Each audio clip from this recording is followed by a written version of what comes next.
নমস্কার, আমি সুদীপ্ত। রংধনু গার্ডেনে সবাইকে স্বাগত জানাই। এই দুটো আমার বাগানের পার্সিমন গাছ, যেটা আমি মাত্র 2 মাস আগে আমার ছাদ বাগানে লাগাই। আর এই 2 মাসের গাছগুলিতেই আমার ছোট্ট ছোট্ট ফল সেট হতে শুরু করেছে।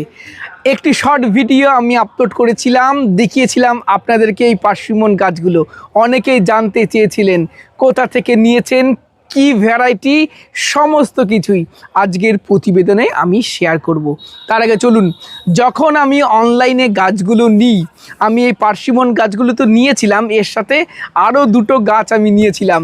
সে সমস্ত কিছু আপনাদের সামনে তুলে ধরবো এবং কি কি পরিচর্যা করেছি, কিভাবে এই গাছগুলিতে এই ফুল নিয়ে এসেছি, সব কিছুই আজকের প্রতিবেদনে শেয়ার করার চেষ্টা করব। চলুন আজকের ভিডিও শুরু করা যাক। নিজের বাগানের আপেল গাছ থেকে আপেল পেড়ে খাবো, এই ইচ্ছাটা আমাদের সকল বাগানীদের মধ্যে রয়েছে, কিন্তু খুব কম সংখ্যক বাগানি সেই ইচ্ছাটা পূরণ করতে পারে। এই জন্য হিমাচলের একটি নার্সারিতে আমি অর্ডার করেছিলাম এই আপেল আর পার্সিমনের। এখানে আপেলের দুটো ভ্যারাইটি আছে, একটা আন্না রয়েছে যেটার কালার লাল হয়, খেতে খুব ভালো হয়, আর একটা রয়েছে গোল্ডেন ডরসেট।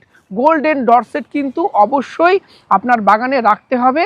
এর সাথে আপনি অন্য আন্নার লাগাতে পারেন, হরিমন 99 লাগাতে পারেন, কিন্তু গোল্ডেন ডরসেট অবশ্যই রাখবেন।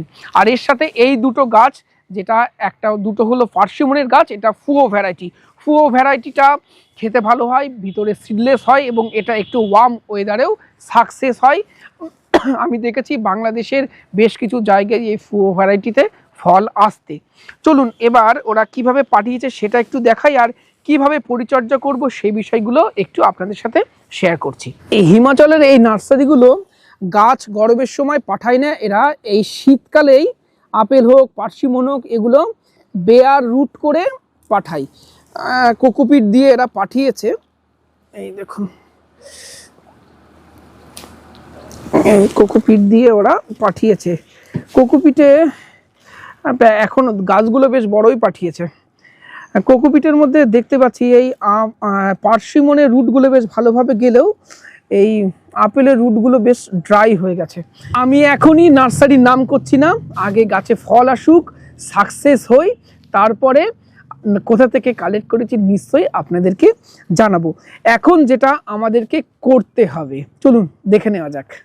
প্রত্যেকটা গাছকে আমরা এই ফাঙ্গিসাইডের দ্রবণের মধ্যে 2-3 ঘন্টা আমরা ডুবিয়ে রাখবো।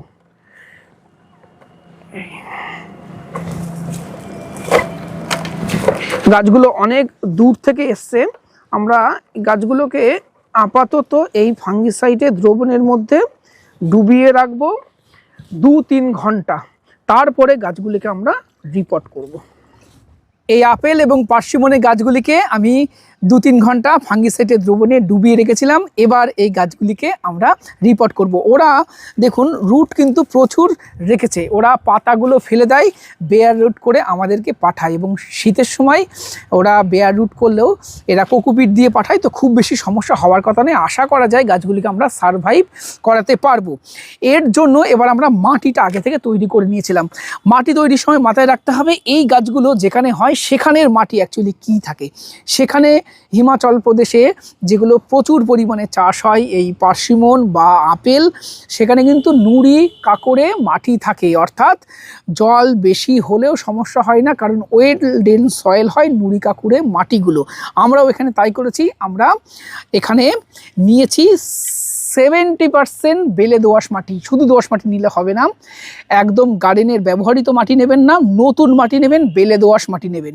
সাথে 20% ভার্মি কম্পোস্ট দিয়েছি, সাথে 10% দিয়েছি সিন্ডার, মাটিকে আরও ওয়েলডেন করার জন্য। এর সাথে যদি ধানের তুষ মেশাতে পারতাম আর একটু, তাহলে আরও ভালো হতো, যদিও সিন্ডারে কাজ হয়ে যাবে আশা করা যায়। এর সাথে শুধুমাত্র আমি একটু মাইক্রোরাইজা ব্যবহার করেছি। মাইক্রোরাইজা এই গাছে ব্যবহার করলে এটা গুড ফাঙ্গাস তৈরি করবে, গাছকে খারাপ ফাঙ্গাসের আক্রমণ থেকে যেমন বাঁচাবে, সাথে একে মাইক্রোনিউট্রিয়েন্টও দিতে থাকবে এই মাইক্রোরাইজা। তাছাড়াও এই মাটিতে ভালোভাবে খুব তাড়াতাড়ি একে সেট করতে মাইক্রোরাইজা হেল্প করবে। আপনারা যে গাছই লাগান না কেন মাইক্রোরাইজা ব্যবহার করবেন, দেখবেন গাছ খুব তাড়াতাড়ি সেট হয়ে যাবে এবং গ্রোথ ভালো হবে, গাছটা ভালো থাকবে, সব দিক থেকে সুবিধা করবে এই মাইক্রোরাইজা। অবশ্যই আপনারা ব্যবহার করবেন আপেল গাছগুলোকে আমি বাঁচাতে পারিনি, এই গাছটাতে কোনো রকম ডাল বা কোনো রকম কুশি ছাড়িনি। গাছটা কেনার সময় অবশ্যই বড় ছিল, ছোট বুঝতে পারছেন, অনেক ডাল শুকিয়ে গেছিলো, আমি কেটে দিয়েছিলাম, কিন্তু তারপরেও দেখলাম এই গাছটা পুরোপুরি বাঁচেনি। আর এই গাছটা গ্রাফটিংয়ের নিচের অংশ থেকে দু একটা কুশি ছাড়ছে, কিন্তু গ্রাফটিংয়ের উপরের অংশ কিন্তু মনে হচ্ছে শুকিয়ে গেছে। তাই আপেল গাছগুলোকে আমি বাঁচাতে পারলাম না। আর এই যে বেঁচেছে যে দুটো গাছ সেটা হলো এই পার্সিমন। এই দুটো গাছই, এই সমস্ত গাছগুলোই শর্মা বায়োটেক থেকে নেওয়া। আমি স্ক্রিনে ওদের ফোন নাম্বার অ্যাড করে দিচ্ছি, যদি আপনারা চান তাহলে অর্ডার করতে পারেন। তবে আমি আপনাদেরকে সাজেস্ট করব এই সময়, এই গরমের সময় আর বেয়ার রুটে পার্সিমন বা আপেল গাছ খবরদার নেবেন না। যদি পার্সিমন বা আপেল গাছ নেওয়ার ইচ্ছা থাকে এই শর্মা বায়োটেক থেকে, আপনারা অক্টোবর নভেম্বর মাস নাগাদ ওদের সাথে যোগাযোগ করবেন। ওরা নভেম্বর ডিসেম্বরে যখন গাছ তোলে তখন গাছ প্রুনিং করে বেয়ার রুট করে ভালোভাবে গাছ পাঠিয়ে দেবে, তখন গাছ লাগালে গাছ বাঁচবে। এই গরমের সময় ওরাও গাছ পাঠাতে চায় না। আর আপনাদেরকেও বলবো গাছ এই সময় নেবেন না। আর আমি আগেও বলেছি বেয়ার রুটে গাছ নিলে কিন্তু 10টা গাছ নিলে 10টাই বাঁচবে না, আপনাকে ভেবেই নিতে হবে। 10টা গাছ নিলে তার মধ্যে 5-6টা হয়তো বাঁচানো যেতে পারে। আমারও সেই অবস্থায়, আপেল গাছ দুটো বাঁচাতে পারলাম না, পুরোটাই লস। তবে লস বলবো না, এই সব গাছগুলো মিলিয়ে আমার 1700 টাকা নিলেও এই দুটো পার্সিমন গাছ যে বাঁচাতে পেরেছি, ফল ধরাতে পেরেছি, এটাই আমার ভালো লাগা। এবং সত্যি কথা বলছি, দুটো আপেল গাছ মারা গেলেও খুব বেশি কষ্ট হচ্ছে না, কারণ সাকসেস হচ্ছে এই ভ্যারাইটির পার্সিমন। এবার চলুন বর্তমানে কি পরিচর্যা নেব সেটা একটু আপনাদের সাথে শেয়ার করি। পার্সিমন গাছটাই অনেকগুলো ফল প্রায় সেট হচ্ছে। এখানে দেখুন, এই দেখুন দুটো অলরেডি সেট হয়ে গেছে, এখানে 3টে সেট হয়েছে, আবার এখানের এই ফুলটা আজকে সকালেই ফুটেছে। এই ফুলগুলো দেখো, এগুলো কিন্তু সেট হয়ে গেছে, ফল এই যে সেট হয়ে গেছে।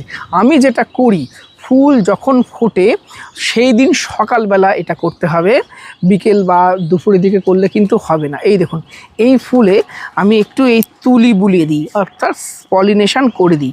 যদিও এই ফুয়ো ভ্যারাইটিটা সেলফ পলিনেটেড ভ্যারাইটি, প্রয়োজন হয় না, তবু ওই যে বলে না, এটা যে ধরাতে পারছি ফল যাতে সেট করাতে পারি, সেই জন্য একটা এক্সট্রা কেয়ার বলতে পারেন। আপনাদেরকেও বলবো পলিনেশন করে দেবেন, তাহলে কি আরও বেটার জায়গায় যাবে। কিছুই না, এই উপরে দেখুন এই রেণুগুলো থাকে, এই রেণুগুলো তুলিতে একটু লাগিয়ে নিয়ে এর গর্ভকেশরের সাথে একটু টাচ করে দিন। খুব সিম্পল প্রসেস, এইভাবে করুন। আবার অনেকে এই ফুলের পাপড়িগুলোকে ছিঁড়ে ফেলে এর গর্ভ এখান থেকে পোলেন নিয়ে ভিতরে টাচ করে দেয়। যেহেতু নতুন ভ্যারাইটি তো তাই বেশি এক্সপেরিমেন্ট আমি করতে চাইছি না। এখানে যে এই গাছটিতে একটা ফুল, আর দেখুন আজকে সকালেই ফুটেছে, সেটাও একটু দেখাই। এই দেখুন, এখান থেকে পোলেন নিয়ে এই ভিতরে টাচ করে দেব। এখানেও আরেকটা, এই পাশেও আরেকটা ফুল আছে। আর এই প্রসেসটা কিন্তু অবশ্যই করে সকালে করতে হবে।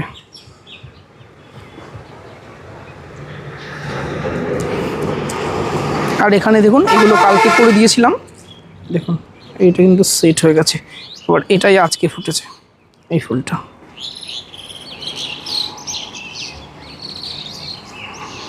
এবার বলি গাছে আমি এখনো পর্যন্ত কি কি খাবার দিয়েছি।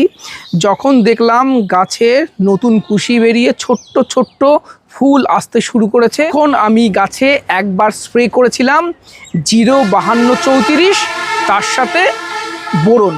05234 লিটারে 2 গ্রাম, আর বোরন দিয়েছিলাম লিটারে 1 গ্রাম।